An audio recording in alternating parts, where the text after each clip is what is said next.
জায়ান, জায়ান দাঁড়াও, দুধটা খাও। আর না খেলে স্ট্রং হবা কি করে? দাঁড়াও। ওরে আমার বিজি রে।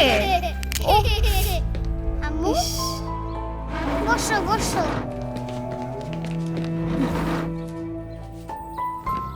আম্মু আমাকে তোমার সঙ্গ উচিত। খুব ডাক্তারি হচ্ছে না? ও তো ঠিকই বলেছে ভাবি, 30-এ যদি নিজের খেয়াল না রাখো 40-এ গিয়ে অস্টিওপোরোসিস হওয়ার সম্ভাবনা থাকে।